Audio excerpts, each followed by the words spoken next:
Apa kabar Bapak dan Ibu semuanya? Alhamdulillah tetap sebahagia, semakin semangat. Semakin bermanfaat.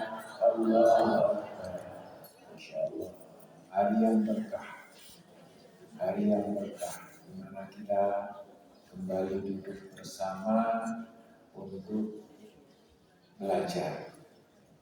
Mohon maaf, ini suatu nikmat yang kadang-kadang jarang sekali orang yang mensyukuri. Nikmat belajar. Ya. Mana yang lebih suka? Bu, mana yang lebih suka dan senang? Dikasih duit atau dikasih ilmu? Dua-duanya.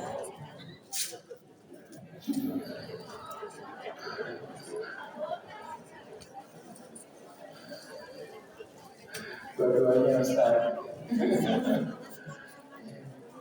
Saya ingin bertanya berikutnya. Mana tanda kebaikan? Dikasih Allah harta atau dikasih Allah ilmu? Mana tanda kebaikan? Dikasih Allah harta atau dikasih Allah ilmu? Ilmu atau harta? Makanya Bapak dan Ibu perhatikan di dalam surat Al-Fatihah yang kita baca, Siratal ladzi an'amta 'alaihim. Jalan orang-orang yang Engkau beri nikmat. Nikmat itu apa? Nikmat di sini apa? Kan kita baca surat Al-Fatihah tiap hari. Jadi kita minta kepada Allah jalan orang-orang yang diberi nikmat. Apa nikmat itu di sini? Hah? Nikmat hidayah, nikmat ilmu, bukan nikmat harta. Kalau nikmat harta berarti jalannya korun. Karena yang diberi harta siapa? Korun. Para nabi tidak diberi harta. Para nabi diberi apa? Ilmu dan hidayah. Makanya mohon maaf Bapak dan Ibu, kesalahan kita lebih suka mewariskan harta daripada mewariskan, padahal mewariskan ilmu itu jauh lebih bermanfaat dari sekedar mewariskan apa.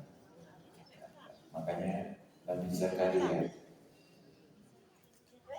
ketika mohon minta anak, dia katakan, kasih aku anak, tujuannya yariduni, mewariskan dariku. Mewariskan apa? Mewariskan ilmu, mewariskan risalah, misi. Makanya Bapak dan Ibu, kalau dikasih ilmu itu tanda Allah menginginkan apa? Kebaikan. Kalau dikasih harta, tanda Allah lagi memuji. Jadi mohon maaf Bapak dan Ibu, dapat ilmu itu dapat jawaban, dapat harta, dapat soal pertanyaan. Mana yang lebih enak? Dapat jawaban atau dapat soal? Dapat soal atau dapat jawaban? Kalau ujian, pengen memperbanyak soal atau memperbanyak jawaban. Ini soal pertama sampai 10 belum dijawab, sudah cari soal sebelah. Mana soal itu bisa aku jawab? Ya. Itulah nikmatnya hidup pada pagi hari ini. Rasulullah SAW bersabda dalam hadis sahih, apabila Allah menginginkan kebaikan kepada seseorang, yufaqihu fiddin, maka Allah beri dia ilmu sehingga dia paham.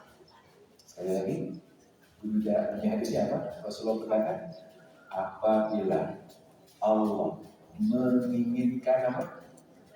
Kebaikan kepada seseorang, yufaqihu fiddin. Allah buat dia punya ilmu dan dikasih pemahaman. Karena ada orang tahu tapi nggak paham. Tahu tapi apa? Nggak paham. Makanya tadabbur seperti ini banyak sekali yang kita dapat. Karena ayatnya sudah kita tahu dari lama, tapi kadang-kadang maknanya baru kita paham. Ya seperti ini surat Al-Baqarah. Termasuk saya, Pak. Jadi kalau seandainya saya ingin mentadabbur ini, saya banyak dulu dapat, Masya Allah, saya pelajari. Baru, Masya Allah, ini maksud daripada ayat. Padahal ayat itu sudah kita dengar berapa? Berkali-kali. Tapi kita nggak nyambung dengan maksudnya. Karena butuh tadabbur. Makanya kita ini bos, sekarang punya kurikulum namanya Mutadabbir Shaghir, pentadabbur Al-Quran kecil. Jadi anak-anak itu diajari bagaimana membaca Al-Quran itu dapat 3. Jadi setiap mau ngafal Quran dapat 3. Jadi baca selembar, sebelum dihafalkan mendapatkan 3. Yang pertama pemahaman, apa maksud dari firman Allah ini. Yang kedua, surat Al-Quran itu adalah wasiat dari Allah. Maka harus dapat apa pesannya. Bukan hanya paham, tapi apa? Pesannya apa? Yang ketiga yang paling penting, Pak. Al-Quran itu kitab cinta. Allah menurunkan karena cinta kepada kita. Makanya ketika baca Al-Quran harus dapat apa tanda-tanda cinta Allah dalam setiap ayat. Seperti ini nanti kita ulas juga. Apa tanda-tanda cinta Allah? Karena itu surat cinta. Apa? Allah cinta dengan kita, maka beliau Allah SWT mengirimkan Al-Quran sebagai surat cinta kepada kita. Tanda cintanya, dia ingin sekali bahwa kita itu semua selamat dan mendapatkan jalan yang benar dalam hidup ini. Dan yang kedua, mari kita salawat dan salam kepada Nabi kita Muhammad Sallallahu Alaihi Wasallam. Allah sangat cinta kepada kita dan Rasulullah pun sangat cinta kepada kita. Bapak dan Ibu, cintanya Rasulullah melebihi cintanya kita kepada diri kita. Perhatikan, kita cinta kepada diri kita. Cinta, tetapi cinta kita kepada diri kita kalah dibandingkan cintanya Rasulullah kepada diri kita. Kenapa? Karena Rasulullah itu tidak menginginkan pada diri kita kecuali kebaikan. Sementara kita sering melakukan apa? Kezaliman untuk diri kita. Semua dosa itu kezaliman.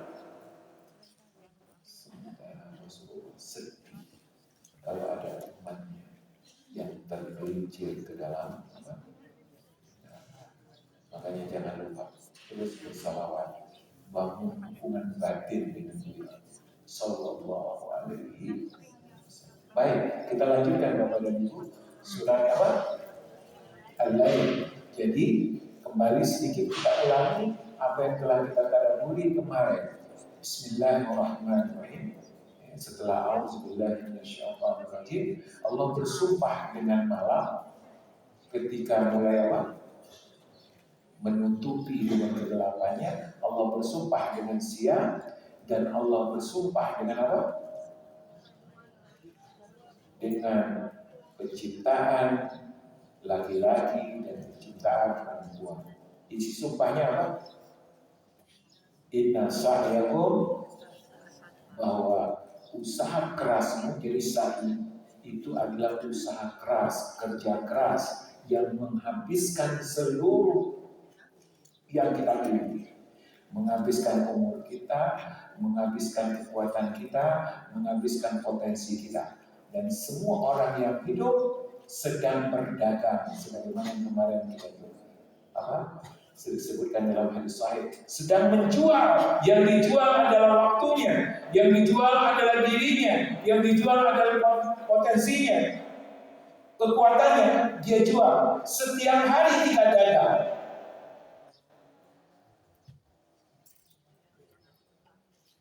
Kita jual umur kita. Setiap matahari terbit lalu tenggelam, satu hari umur kita diambil. Sebagian dari jasad ini pun diambil. Makanya mohon maaf Bapak dan Ibu, nggak ada istilahnya percuma, nggak ada yang gratis, semua dibayar. Dibayar dengan umur, dibayar dengan kekuatan, dibayar dengan kesehatan, dibayar dengan potensi yang diberikan oleh Allah. Pertanyaannya, kalau kita bayar dengan itu, kita dapat apa? Makanya konsep Islam itu jauh lebih kuat dari konsep Barat.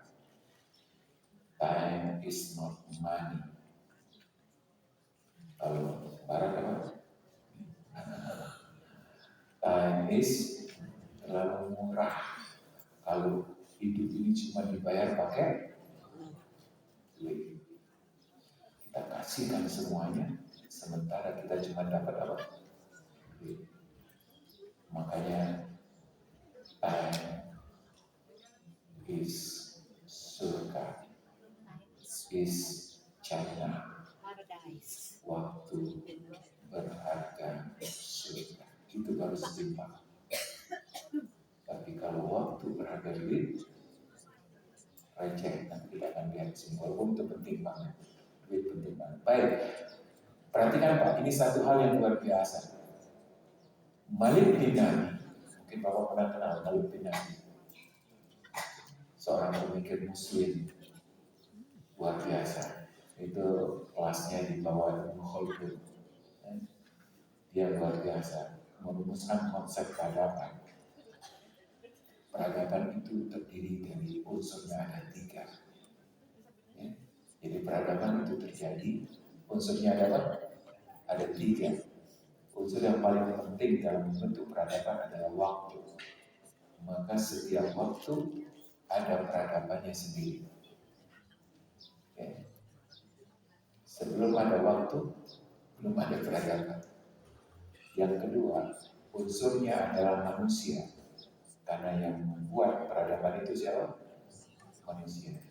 Dan yang ketiga adalah unsurnya adalah kerja dan proses daripada pembentukan peradaban itu.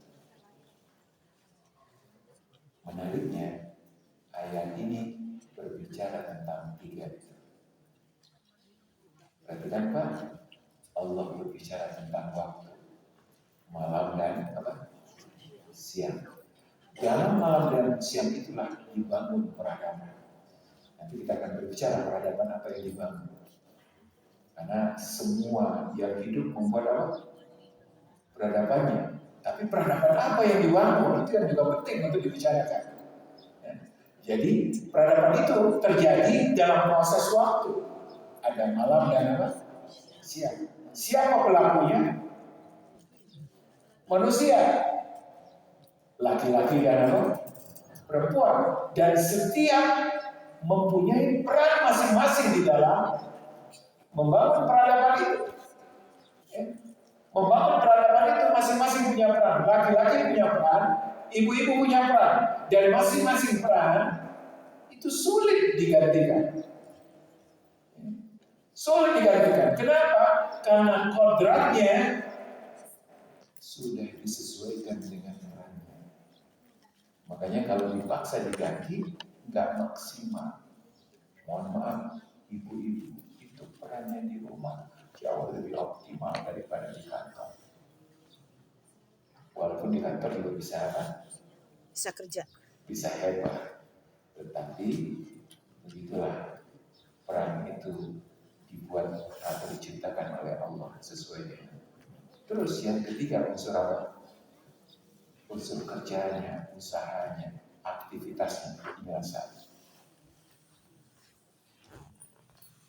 Ya, makanya seberapa maksimal bangsa itu berbuat, sebesar itu juga peradaban yang diciptakan. Makanya Bapak dan Ibu tahu nggak, manusia yang paling produktif di dalam membangun peradaban siapa? Rasulullah. Rasulullah dan para sahabatnya. Hanya dalam waktu ini pembangunan peradaban yang paling cepat di muka bumi. Ya, hanya butuh waktu 55 tahun. Peradaban barat sekarang yang terjadi, Pak, itu butuh waktu 1,5 miliar sampai 2 milenium. Makanya tahun Masehi berapa? Ya, baru nama dulu ketika Rasulullah menjadi nabi, mereka itu dalam kondisi apa? Di abad pertengahan, mereka dalam kegelapan. Ya. Baik, sekarang kan waktu saya harus cepat. Sekarang ternyata peradaban itu ada 2.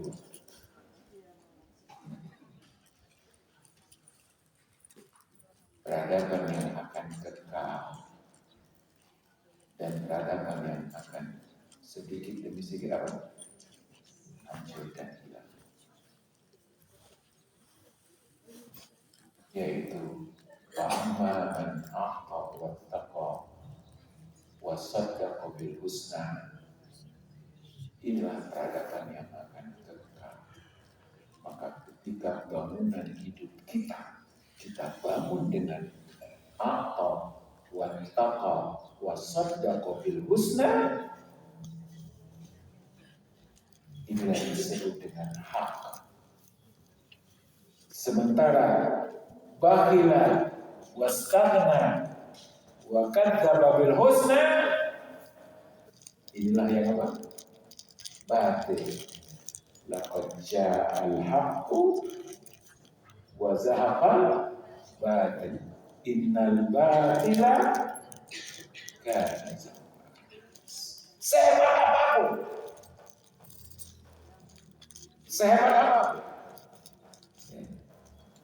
Ini dari tinjauan peradaban Bapak dan Ibu, dan kemarin kita sudah berbicara dari tinjauan pribadi kita bahwa kehidupan kita akan jadi mudah kalau apa?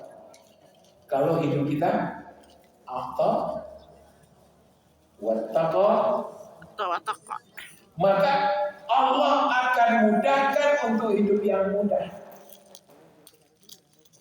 Dan kemarin sudah kita jelaskan bahwa mudah itu ternyata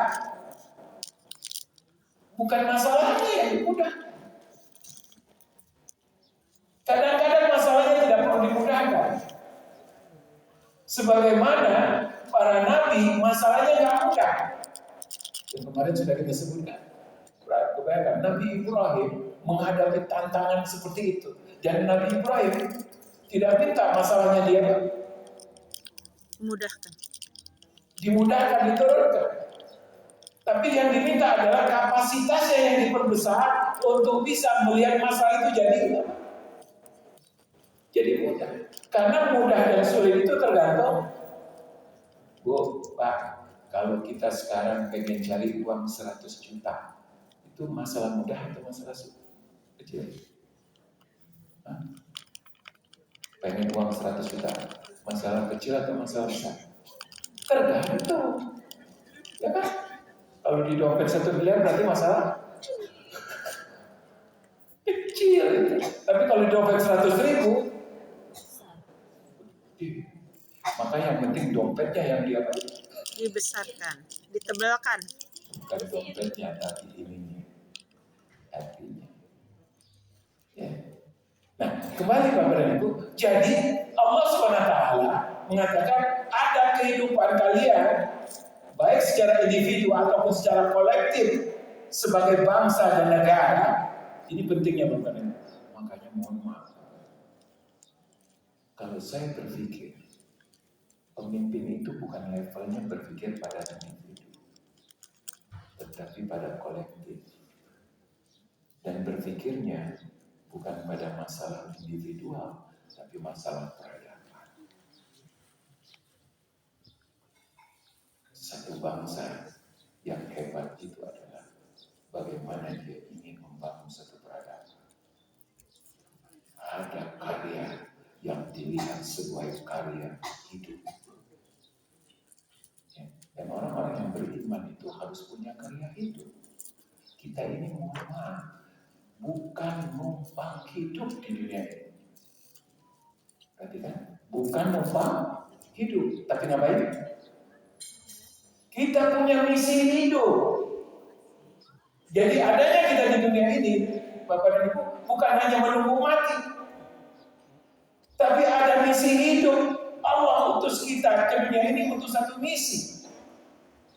Misinya adalah imaratul haq, membangun hidup ini, membangun dunia ini, membangun peradaban. Itulah Rasulullah SAW. Datang ke dunia bukan hanya untuk menunggu apa? Proses sampai mati, tapi di waktu itulah dia bangun. Dan konsep membangun itu adalah apa? Wattaqah wa saddaqa bil husna. Kalau orang hidupnya untuk dirinya sendiri, bakilan wastana. Wastana itu artinya saya bisa menyelesaikan masalah saya sendiri, itu wastana. Jadi sombong karena dia merasa targetnya cuma apa? Wattaqah bil husna. Lalu dampaknya Allah akan apa? Akan buat hidupnya jadi apa? Jadi sulit. Jadi kembali kita rumuskan yang kemarin, ya, supaya hidup kita jadi mudah dan perjalanan kita jadi mudah dan sampai ke tempat yang paling mudah. Apa itu yang paling mudah? Surga. Jadi hidupnya mudah, perjalanannya mudah, sampai tujuannya apa itu? Di dunianya mudah. Masuk kematian, nanti kita ya, ini wa ma yughni anhu maluhu idza taradda. Orang-orang yang tadi bakhila wastanna wa kadzdzaba bil husna, cari duit untuk siapa? Bekerja untuk hidup hanya untuk sendiri. Bakhil, nggak pengen berpikir bagaimana orang lain bisa sejahtera, bahagia, bermanfaat, dapat hidayah. Lalu wastana, dia merasa sukses ketika dia bisa menangani urusannya dia sendiri. Padahal nggak akan mungkin, Bapak. Lalu dia merasa sukses ketika dia punya segala sesuatu. Jabatan, kekayaan ada, jabatan ada, semua dia miliki. Lalu Allah ngomong begini, perhatikan. Wa ma yughni, tidak berguna baginya hartanya. Ini bukan hanya di neraka, tapi di mana-mana, di kubur juga nggak berguna. Ini dalam perjalanan itu nggak berguna. Tidak taradda. Taradda itu kalau sudah apa? Sudah mati, sudah masuk kubur. Makanya Bapak dan Ibu, saya ingin bertanya seperti pertanyaan Rasulullah. Rasulullah pernah bertanya kepada para sahabatnya, mana yang lebih kalian cintai? Duit kalian sendiri atau duit ahli waris kalian? Saya ulang pertanyaannya, mana yang lebih kita cintai, lebih kita sukai? Duit kita sendiri atau duitnya ahli waris? Duit ahli waris itu siapa? Duit anak cucu kita. Bapak dan Ibu, mana yang lebih Ibu sukai atau lebih dicintai? Duitnya sendiri atau duit yang diwaris? Hah? Yang benar. Hah? Tahu nggak? Duit yang kita cintai, kalau itu adalah duit kita, itu yang sudah kita jadikan aset. Sementara yang masih kita pegang-pegang, kita simpan-simpan, itu adalah duit ahli waris. Mohon maaf, Ibu merasa kaya, Bapak merasa kaya dengan harta sendiri atau harta anak?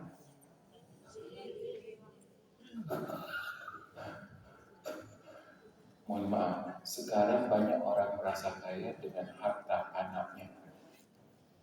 Pas mati miskin langsung. Gara-gara cuman merasa kaya. Bisa dipahami Bapak dan Ibu? Ini Rasulullah yang jadi Rasulullah tanya, mana yang lebih kau cintai? Duitmu sendiri atau duit ahli warismu? Ya duit kamu sendiri. Duit kamu sendiri ada yang sudah kau belanjakan untuk dirimu, untuk akhiratmu. Sementara yang kau pegang itu adalah kemungkinan apa? Kemungkinan apa? Ahli waris. Kita akan tinggalkan.